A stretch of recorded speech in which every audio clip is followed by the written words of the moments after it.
Hello and welcome to a special edition of Bum with a Wrench, New Year's edition. So this, instead of doing any work on the cars today, I'm going to take a minute and kind of walk you through what I like to do on New Year's. And most people like to do spring cleaning in the spring. I like doing it New Year's. It's a fresh start, new year, clean everything up, evaluate what you got, go through everything, and then make a plan for the year. I've got a lot of projects, as you guys all know. I've got a lot of things that need to get done, and sitting down and thinking about, what this year is going to be like, what achievements, what goals, that kind of stuff am I going to set for this year. So thought a lot about that over the last couple weeks. I had to do a lot of work for the company, buying some cars, selling some cars, moving some stuff, moving cars around. So now that all that's done, and I'm back here in the shop, it is Tuesday today. I guess it'd be Tuesday the 2nd. Yep, Tuesday the 2nd. So it's a good time to kind of reevaluate what we got going on. Obviously, I know I got to get to the 7-liter. I need to get that finished up.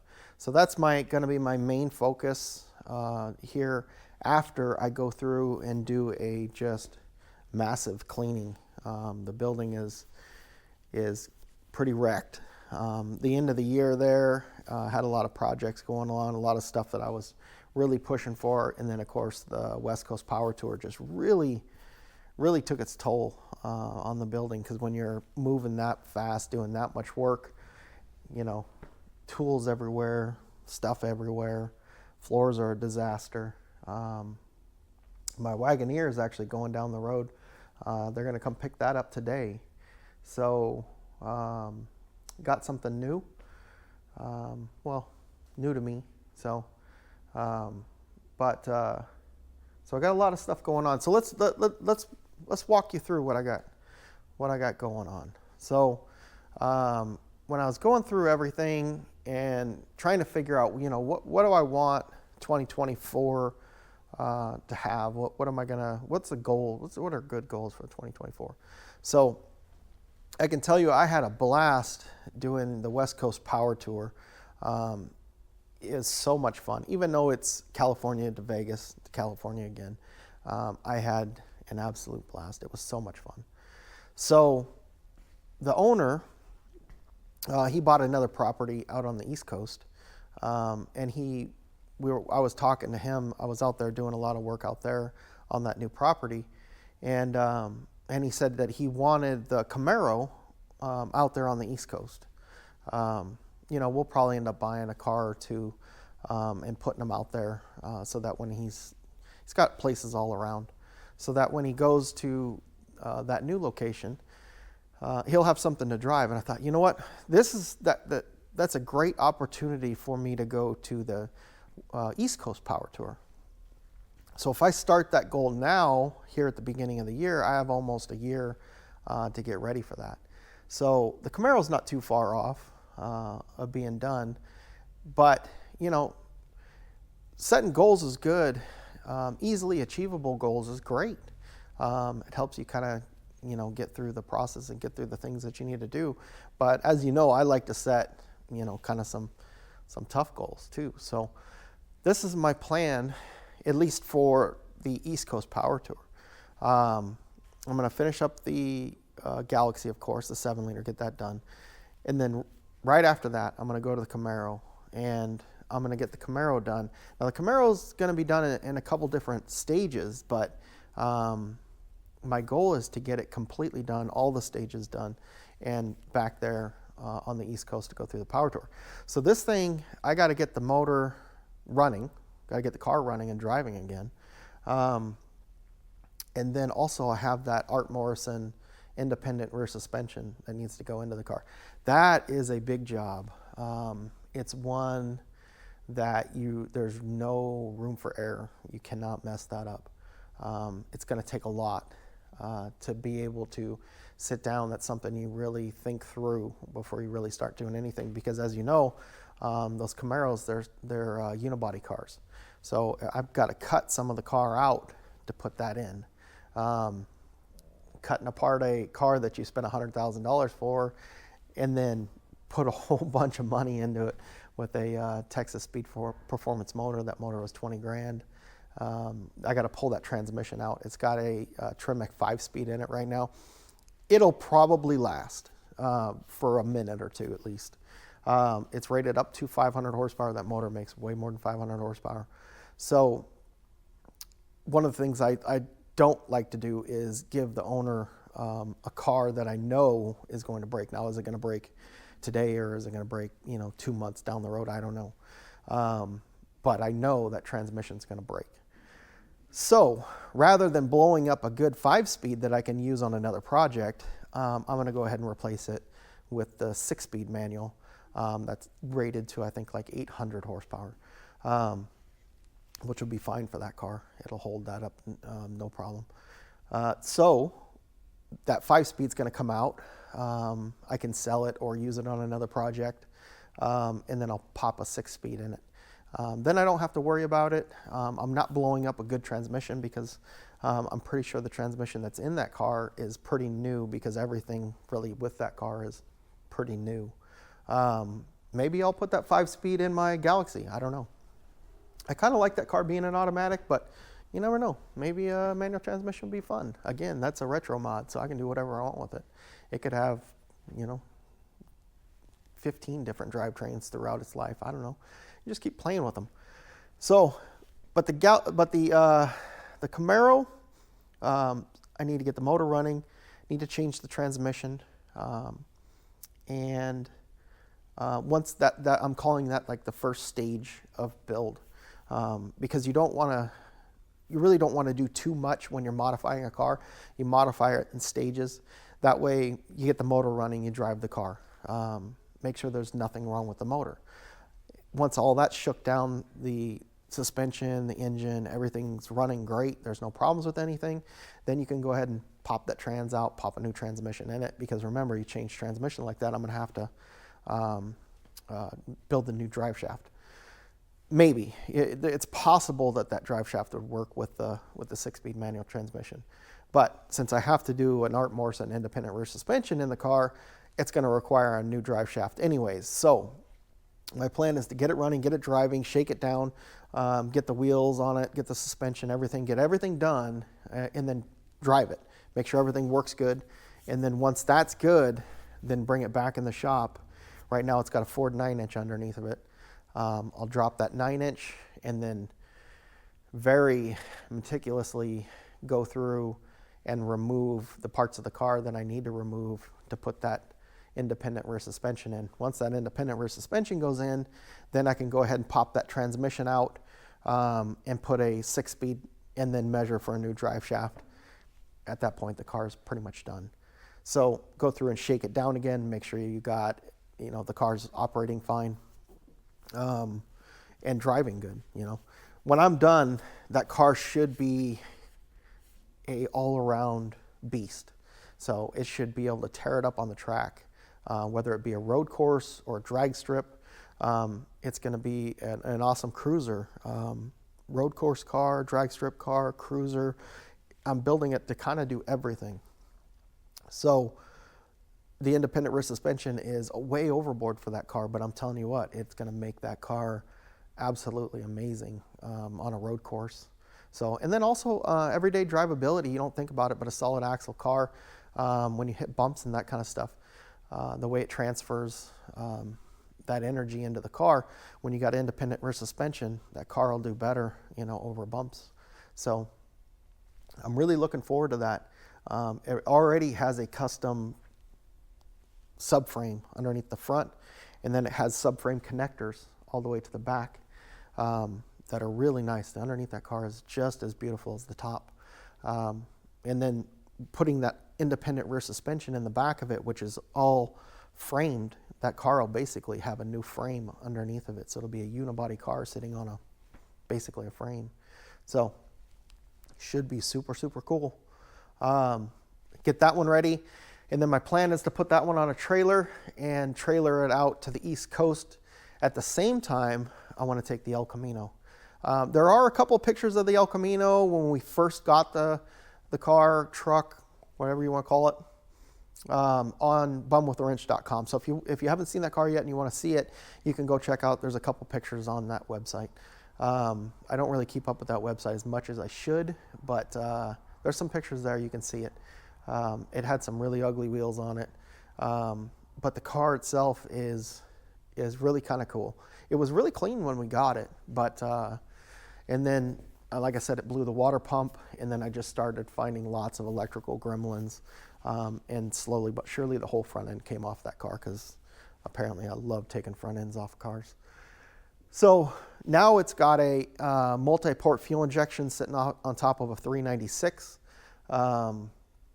It's going to be a really fun car. It ran really good when we had it, and when I opened it up, it is an oval port head and an oval port intake, but it ran so good that I decided not to change it to a rectangle port, because it just ran really that good.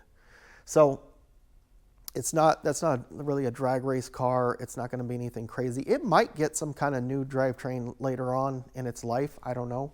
But that's going to go through an entire frame off restoration, because that is a frame.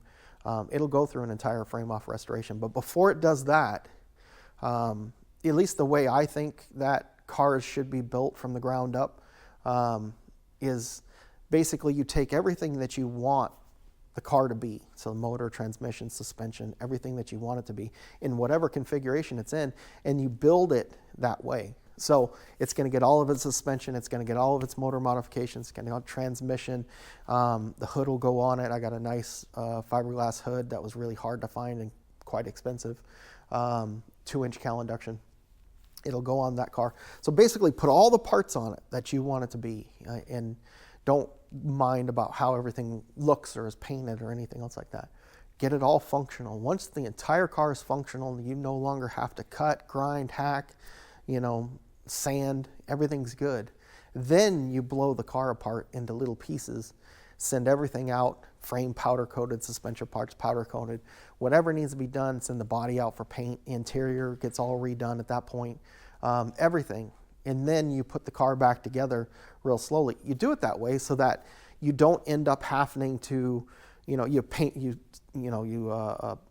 powder coat the frame, and then you're like, oh, but I want to change this, which means you have to grind on that powder coat, weld on it, and then now it's messed up again. So at least that's the way I was always taught on how to build cars. And so that's basically what's going to happen with that. However, it's not going to get the final build by the East Coast Power Tour. My goal is to get it into stage 1, which is completely built with all of its parts and pieces, and then functional. But before I rip it apart to go ahead and go do the whole frame off restoration with the car, I'm going to take it out to Power Tour and have a good time with it. Now the thing is really pretty. It's got a nice paint job on it. The interior is not bad. It's a really nice car. It's a great driver, really. It's just not that high quality like the Camaro is. And so after the Power Tour, then I'll go ahead and bring it back here. Make sure at that point I'll know if there's any problems anywhere, and then I can address those problems, and then blow the car apart into little tiny pieces, which I have a ton of stuff for it. I have trim, I have grills, I have suspension, I have, you name it, I've got it sitting on these shelves. I could build the whole car off that shelf. So that's what's going to happen with the El Camino. So the Camaro is going to go to the East Coast Power Tour.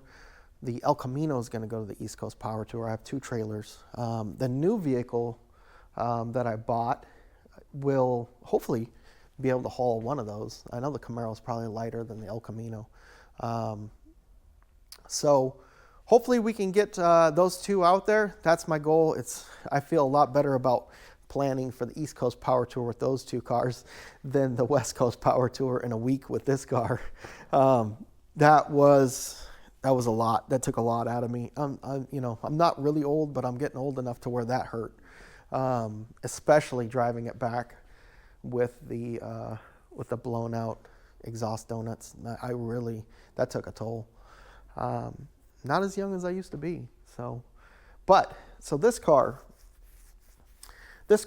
is pretty much going to stay in this configuration until I need the motor.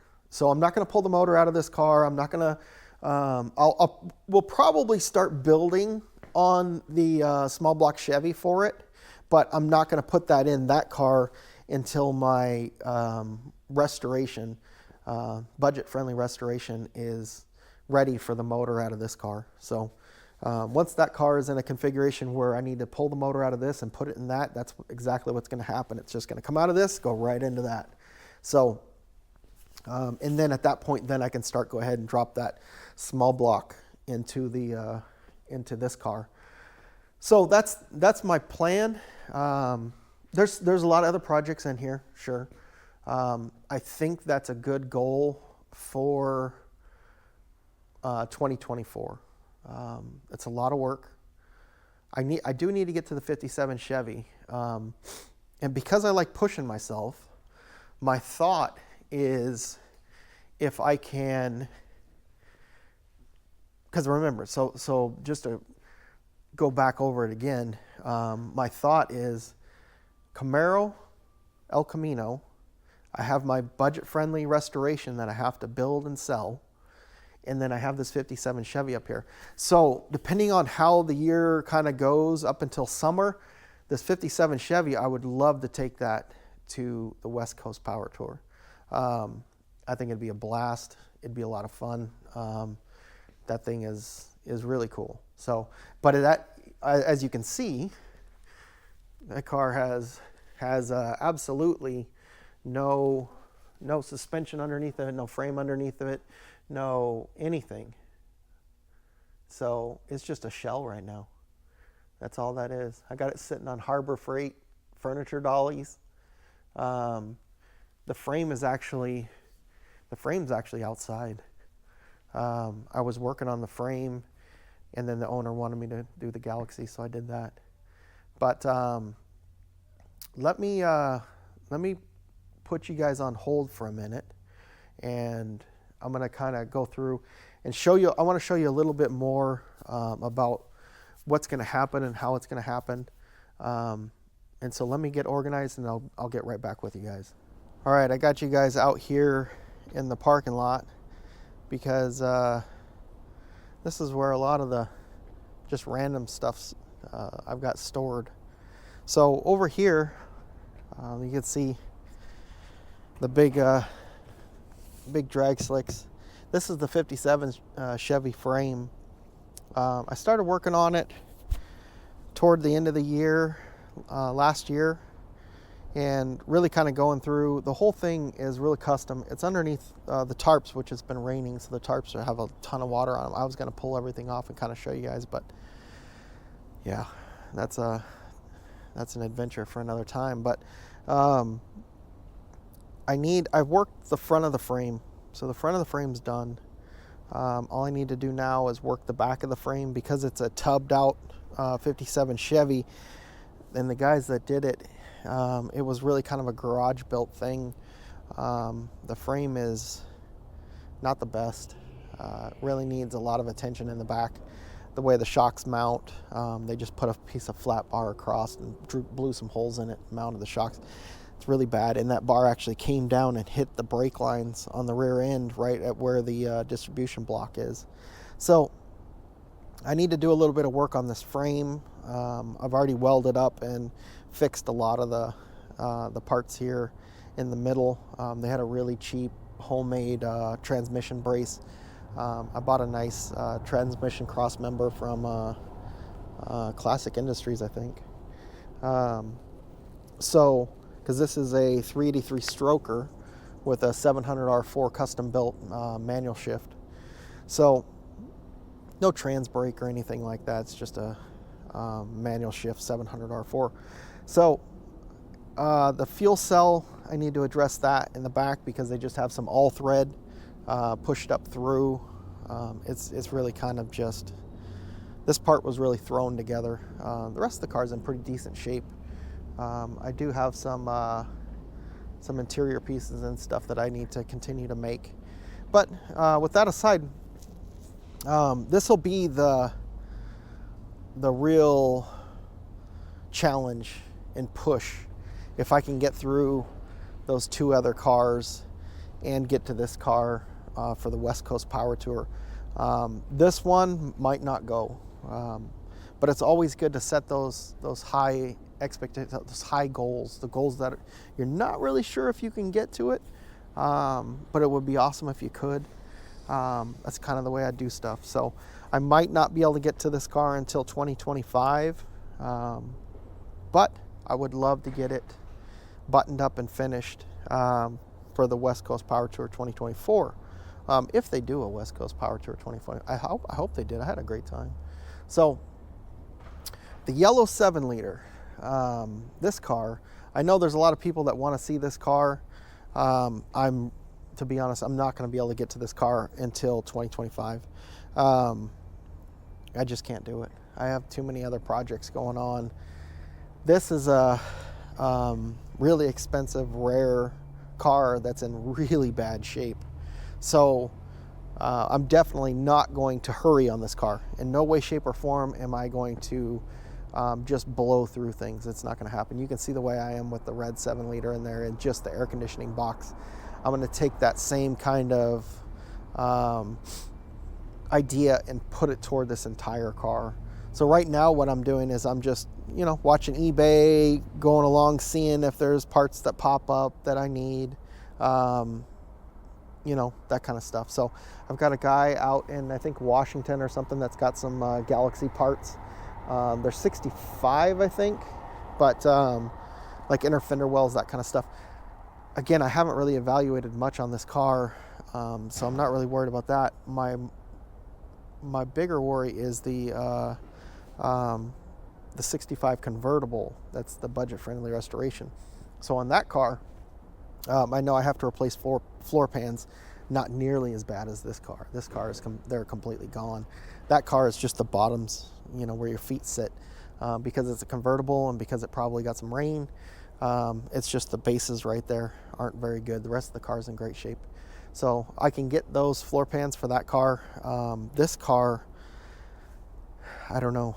I would love to find an entire floor pan that I can just replace the entire thing with instead of having to cut, hack, and make little patch pieces. Now I can do it in a way that you won't really be able to tell that anything was ever done to the car, especially if you use things like undercoating and that kind of stuff. You will never see the seams. But that car is going to be very slowly built because it is such a rare car. I want to do it in the best way possible. Been doing a lot of evaluating on those quarter panels. I don't know if you guys remember those, but they were in really bad shape. So probably going to end up de-skinning the quarter panels and then re-skinning them with new quarter panels. Locating quarter panels is hard.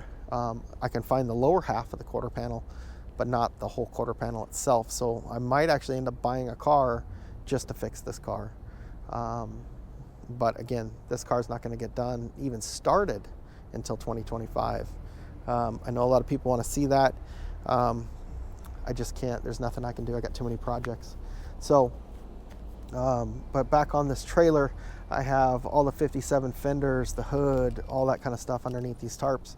So this year is going to be really about getting all of that stuff out, polishing it up, cleaning it up, and then storing it in a better way. Right now they're safe from the elements, but not being treated very well. So I need to get those gone. I've got like 3 fireplaces. If anybody wants any brand new fireplaces, that's what's underneath those tarps right there. Remote controlled, came out of a brand new house, but I need to get rid of them. So there's a lot of stuff that I need to go through and sell. I did get this hood here from a guy locally. I think I'm going to put that hood on the budget-friendly restoration because I stole the hood off that car because I liked that it had the spear. So I don't know if you noticed when I built my 65 hardtop, the hood was fine. I didn't need to change it, but I changed it anyways because of the spear. Okay, let me get right back with you guys. All right, I'm back. Remember, this is a show about my job. So right now with getting a new property on the East Coast. The owner's been working with me a lot on trying to get things organized out there, so that he has, toys to play with and that kind of stuff. So that's what I've been doing the last couple of weeks, is really getting that set up out there. But so if he calls, I gotta jump in and take that call. He's the guy that pays the bills. So back to the 65 hardtop here. This spear, let me get you in here a little further. But this spear is really kind of neat. Something you find on the 7 liters. I don't know really enough about the Galaxies to know on what other cars they really came on, but I like it. It looks cool. My old one just kind of had the Galaxy emblem that sat right here, and that's actually a good hood. So in the 65 Galaxy hood, the hood that came off this car actually has the holes underneath of it for the spear. So like in the bracing on the hood, you have these holes that are open so that you can put the spear in. On that 65 hood that I got locally, the holes are not here for the spear. The Galaxies had the spear. That Galaxy actually has a spear on it. It's a little tweaked, but I think I can tweak it back. So I can't just take the hood off of that other hood that I purchased, but I can take the old hood that was on this car, because it had the mount right here on the front, the emblem, but it also has these holes drilled into the bracing for the spear. So all I need to do is go underneath and blow the holes in it, and then I can put the spear on it. And plus, that was a good hood in good shape, and so it'll go on to that 7 liter. The yellow 7 liter, it rusted out real bad over here in the corner, and so when you go to shut the hood, the whole hood bends in half. That's the way it goes. But the rest of it's good. So the hood on the 7 liter will come off, unfortunately, and I'll put the hood off of this car on it, and then put the spear on it. So that's the plan with that one. This one's got a nice little ding here in the front. I do have a new one of these. It looks like it's dinged here too. So I've got some, and over here. So all the trim that's on the front of this car will probably come off. These dings are small. I can probably get most of them out. Little ding there, little ding there. You never throw that stuff away. You can, straighten a lot of it and get it back into shape. So, so that's what's going to happen with the 7 liter. This car. So because I'm going to leave the drivetrain in this car, which it'll probably stay in there for quite a while, I went on to Amazon and ordered some new exhaust gasket donuts. I ordered 4 of them because, again, my plan is to take the motor out of this car and put it into that car. So I'll use 2 to fix this car, and then when I go to change the motor over to that car, I'll use 2 more. So that's going to be another episode. So this episode, again, is just kind of going over what my plans are for the year, goals are for the year, things that are going on, and things that you'll see throughout 2024, so that you can just kind of be here with me and, see what's going on. But so when I do this one, I'm going to pull the exhaust out.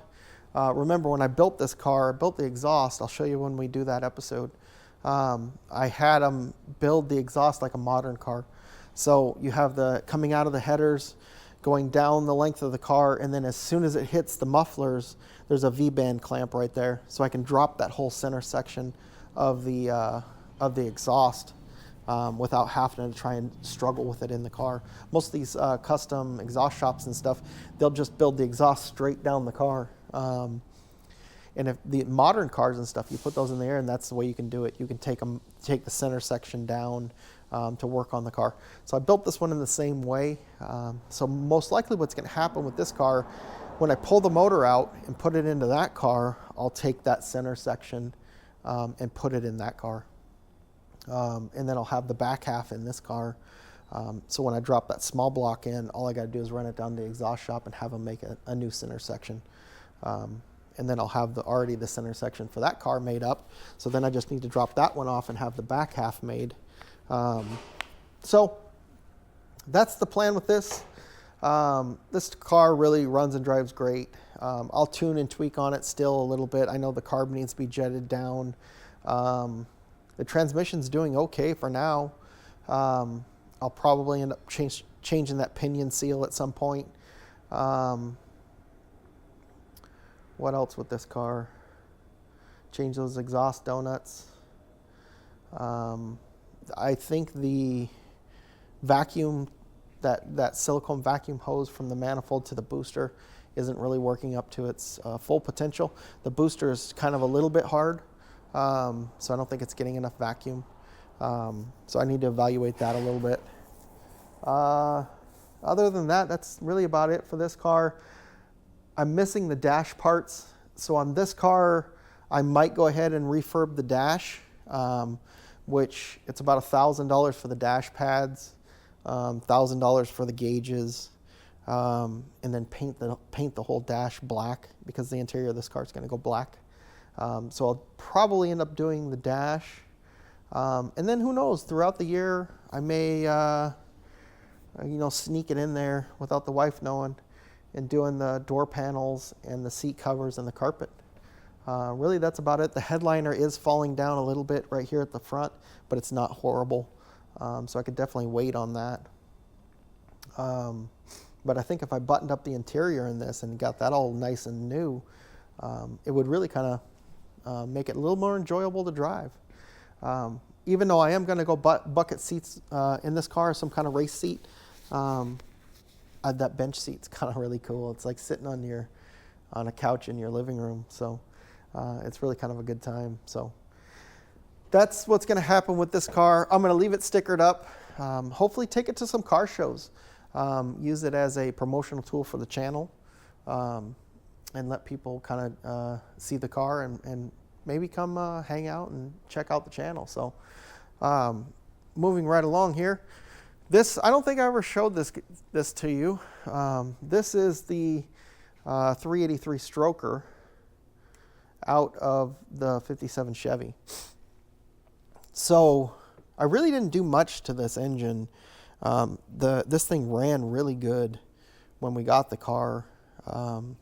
Pretty strong engine. But because this is like a 90s build style, kind of hot rod, something you would see at the burger stand or something like that. I know when I was a kid, in my teens and before that, we used to go to the burger stand and, go to the little car shows. And so that's basically the kind of car that would show up. So with that thought in mind, what I did is I resealed the engine. These intake and the valve covers were similar to the ones that the guy who built the car had on there. They just said like Chevy Power or something like that on it. They made the same exact valve cover without that on it and the air cleaner. I think this had like a big bow tie or something on it. So I ordered those up. It had a single plane Wyand manifold on it, which is not very good for the street. The single planes, they're not good street manifolds. So what I did was I just put an Edelbrock Performer dual plane on it. I think that's great for this build. I don't know exactly the horsepower this thing makes, but I know it makes enough power where it'll sit there and spin those huge tree trunks for tires. So, and then I went ahead and updated the front end. I really love this serpentine belt kit. This is from Vintage Air. They call it their Front Runner kit. On the small block Chevys, this thing looks great. I mean, it looks awesome. It's very functional. It's not all big and gaudy and crazy looking like some of them are. It's got a lot of chrome bits on it and that kind of stuff. But again, it kind of goes with that 90s, hot rod build. So really, that's it. I think I put a new oil pan on this one because the oil pan was pretty hammered, and then basically just did a reseal. And then I also did gear drive on the camshaft. Again, following that 90s build, hot rod, something you would see at the burger stand. This thing is gonna is gonna sound pretty interesting. If I do end up taking it on the West Coast Power Tour, I might need to bring some earplugs because this thing is gonna make some noise. If you've never heard gear drive before, I'd Google it, check it out. It's pretty interesting. It sits there and just because it's all straight cut gears. This motor does lope pretty good, so I think it's got a pretty good cam in it.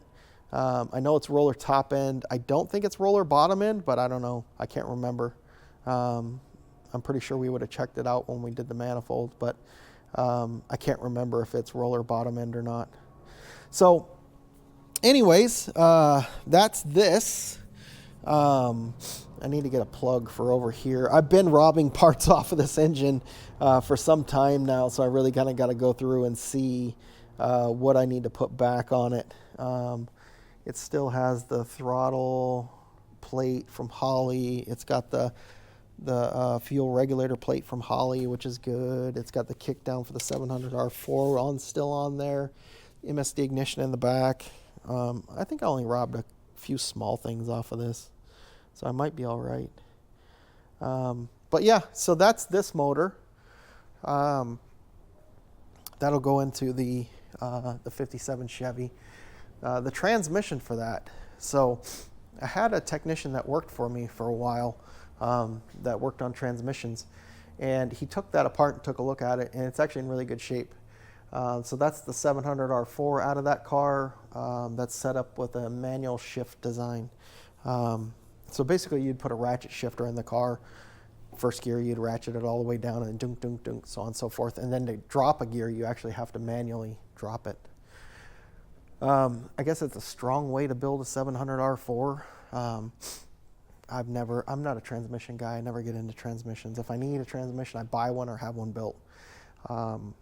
They're really kind of an art form, wizardry, if you understand. So, but we all know this car, where this car's at. So that one's going to get done soon.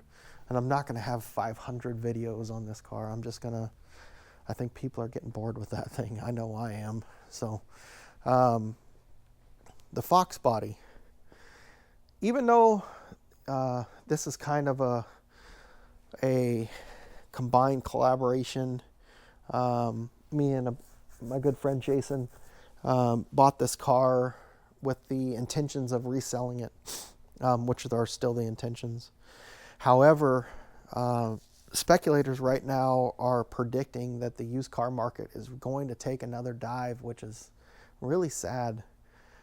I don't know how much more this country can take before it just, really falls apart. But I hope it doesn't happen. But if it does, that's, I guess it does. So really, honestly, right now, don't sell anything. I had a horrible time trying to sell that Grand Wagoneer to replace it with something a lot cooler.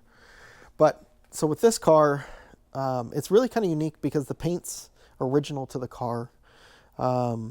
It's got some paint coming off the bumper covers and stuff, which is really kind of common on a Fox body. But I'm not going to do anything with the paint on this car. The interior in this car is dang near perfect. But the motor is lacking a little bit. So my idea is probably, talk to my buddy Jason, because he's part owner on this car as well.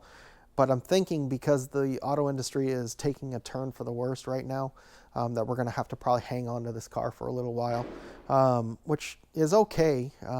The longer, honestly, these cars are getting harder and harder to come by, so the longer we hang on to it, it's probably better for us. But my thought is to pull the engine out of this car. Pull the engine out, clean the engine bay, kind of just go through and detail everything real well. Make sure all the little plastic bits that were put in there in the 90s aren't falling apart, like the TV cable, the little plastic piece that held it together just completely fell apart. But the other thing is this motor is leaking a little bit, which is common. The thing's a 90, it's getting old. It's getting up there. So those gaskets have been in there for a long, long time. So I'm thinking pull the motor, clean it up, reseal it, put some new paint on it and stuff. The motor runs great. There's nothing wrong with it. maybe pull the intake manifold off and get all the carbon buildup and stuff out of it, just to make it run that little bit better. I know I've had a couple of these cars, and I dipped the intake manifold because those big runners on the Fox bodies, on those 5.0s, they have carbon buildup that gets up in there. If you can clean that out, it'll flow better, it'll run better. So my idea is to pull the engine out of this thing and just go through and clean it up. Strip it down, clean it up, paint it, and then put it back together all nice and clean with a clean engine bay. It'll help this car sell. So you pop, the whole car is really, really clean. Then you pop the hood and you see a really, really clean engine bay with a really, really clean engine. It's going to be more desirable. And really, I mean, you didn't spend any money on it. You just spent some time on it. So I think that's worth it on this car. The Honda, we haven't really seen this car. It's one of my favorites. So when the owner asked me, because he bought the little 124 Spider, he's like, what do you want to drive? I told him this. I love classic cars, as you can see, but this thing is a blast. If you want to go out and just shoot the corners and have a great time, this thing is a lot of fun. Revs to 8,000 RPM and handles like a dream. So right now it's got coilovers, it's got carbon synchros in it. It's got a stage 2 clutch in case we do decide to go turbo with it someday. Interior is ultra clean. It's got new tires on it. It's got the Wilwood brakes. So like I was saying before, on the front of this car, it's got the Wilwood brakes on the front but not on the back, because the wheels, unfortunately, I love the wheels on this car, but they won't fit the brakes. So I ordered, I think they're TE37s is what they call them. I forgot. Real classic Honda wheel. Very hard to get, very expensive. But we had to order them out of Japan. So when we ordered them, they said, yeah, it's going to be about a year before you can get them. Okay, wait the year. So we're still waiting on wheels for this car. And then that one, I need to get some race car scales. So whenever you do coilovers, a lot of guys will just do them in the driveway, and that's fine. Nothing wrong with that. And they worry about ride height. But whenever you're doing a coilover, because each corner of the car is adjustable, you have to compensate not only for ride height, but weight of the vehicle at each corner. So if you've adjusted ride height and the car's sitting right, but this right rear wheel is actually holding the car up a little bit more than the left wheel, when you go and put it into a corner, what's going to happen is that car's going to kind of do one of these numbers. It's going to shuck and jive there at the back. It's going to bounce around because it can't load that suspension evenly. And so that's the problem with this car. It sits really nice. All four corners are the same height. However, all four corners are not taking up the same amount of weight. And so it's wobbly in the corners. So if you were pushing this car to its limits in the corner and the car got upset like that, you'd spin out. So I can't have that. So I need to get some race car scales. I've been meaning to do it and put that car on the race car scales and set the suspension correctly. The other thing is they are adjustable coilovers. However, you can't get to the rear adjustments because they're deep up into the body. Now, I remember a while back they used to make an adjustable extension. So basically it's like a cable with a little knob so that you could put the remote adjuster somewhere. So up underneath the top right there, I'll put the little knobs so that you can adjust the suspension in the rear. The fronts, of course, are easy. Pop the hood and then you can adjust them really simple. That's that car. Then that one will be pretty much done unless we decide to go with turbocharger or something someday. So that's pretty much it. I do have a Volkswagen up there that eventually someday I'll get to, but the amount of work that I just described is, 2024, 2025. So if I fit the Volkswagen in 2025, great. But that car, the body needs to come off the pan. The pan's got some rot that needs to be addressed. The transmission needs to be completely redone. which I'll take it apart, rebuild it, change whatever needs to be changed. I believe it's got a new clutch in it. The motor is brand new. The wiring is not the best, so I got a whole new wiring harness for it. I've got all new weather stripping and seals and stuff for it. I don't think I ordered a fuel tank for that car. I can't remember. I don't think I have a fuel tank for that car, but I know I have a pickup tube and sending unit, because that new motor really likes to drink the gasoline. So, and the pickup tube was real small. So I think I ordered the bigger pickup tube for it, so the motor will suck on the fuel a little bit better, which means I have new fuel lines to run. I need to address the brake lines in that car, so it'll probably end up getting stainless steel brake lines. So there's quite a bit of work that needs to be done to that car. And then that one also needs to go on the race car scales, and I need to make sure that the suspension is sitting evenly. I know we fought with it the last time when we were putting the motor in it. It really did not want to sit flat. So I got a lot of work to do on that one. And then the shop. This place is an absolute disaster. There's not one clean corner in this whole shop. I've got 7-liter seats and, camera equipment and table, and I mean, it is just junk packed on top of junk with more crap in the way. Boxes that just need to be thrown away. Tables, and these are all 7-liter parts over here on this cart. All my carts are taken up with junk. So you get into these back corner over here, and then things are a lot cleaner. I do got a lot of construction equipment back over there that I need to get rid of.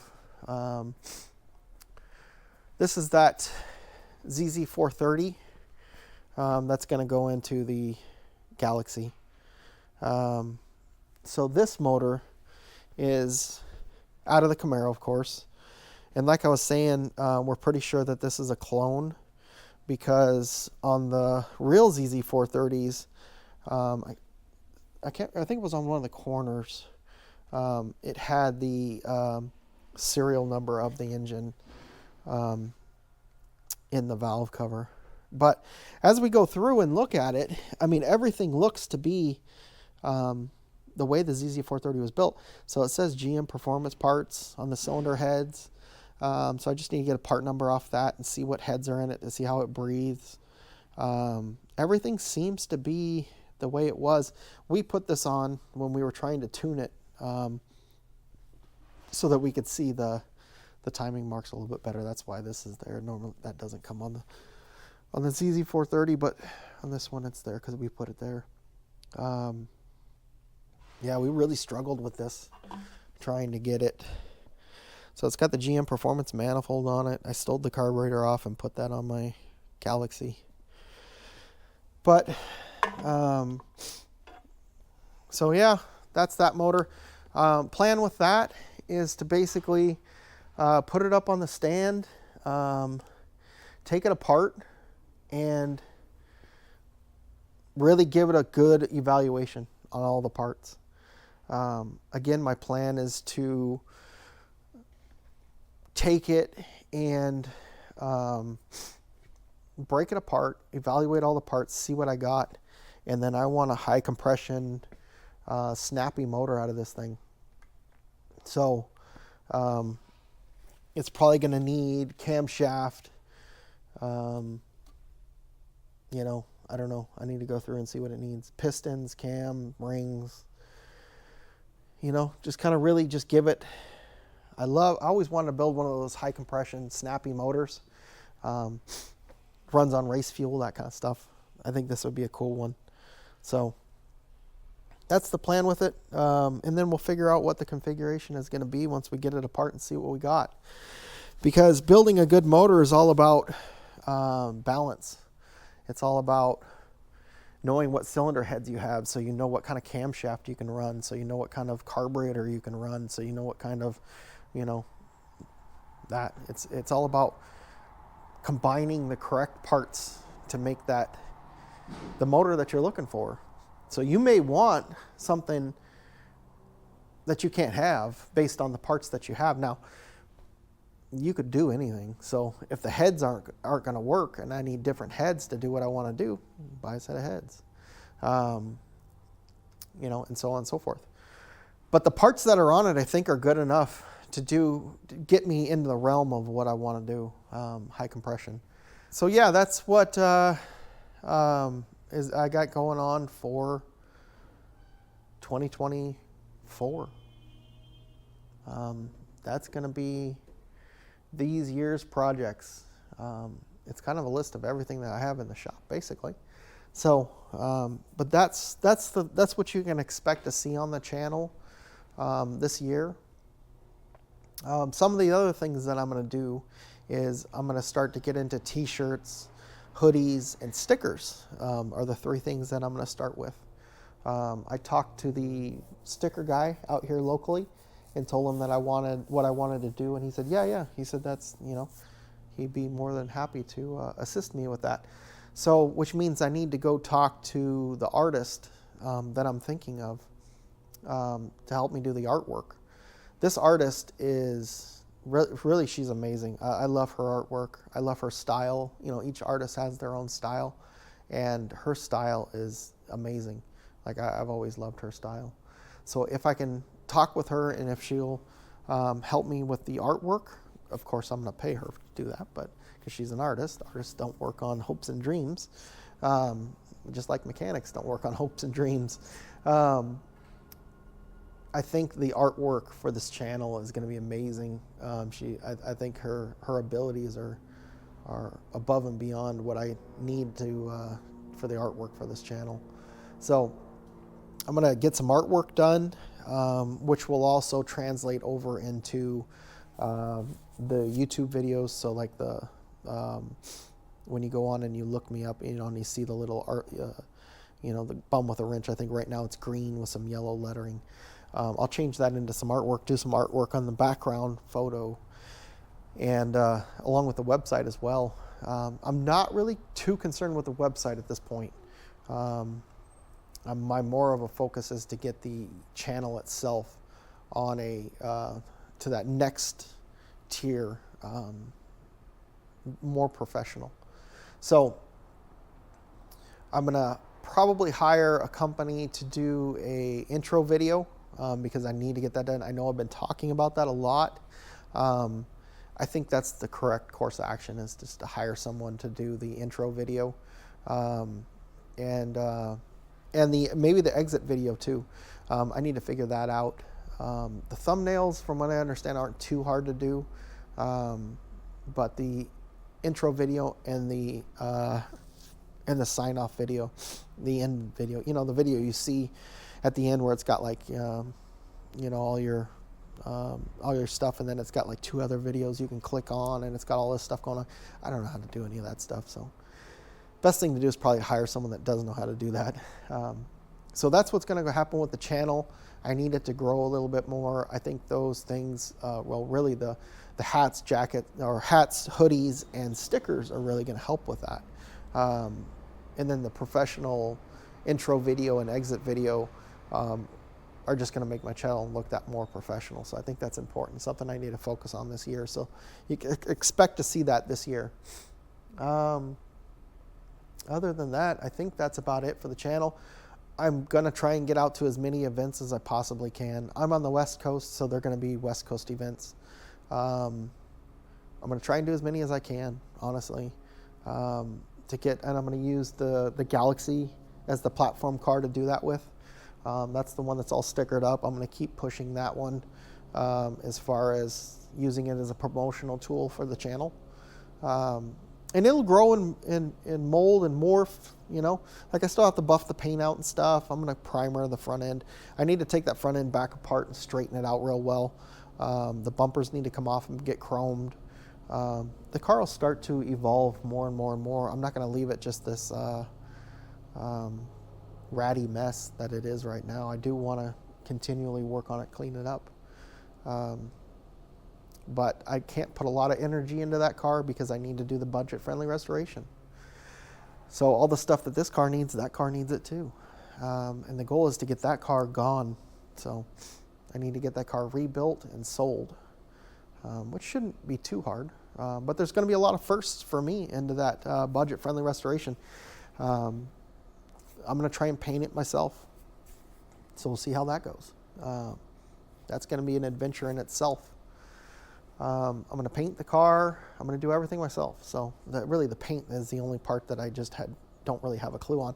I don't know how the transmission is in that car, so I might be sending the transmission out to a transmission shop to have it gone through and rebuilt, because I just don't know transmissions, and I'm not going to start knowing them now. So I'm 46 years old. It's, I'm not going to start learning them at 46. I'm just not going to do it. So I'll pay someone else to do it, pop it in the car. But really, that's about it. That's what I got going on. Those are the things you can expect to see in 2024.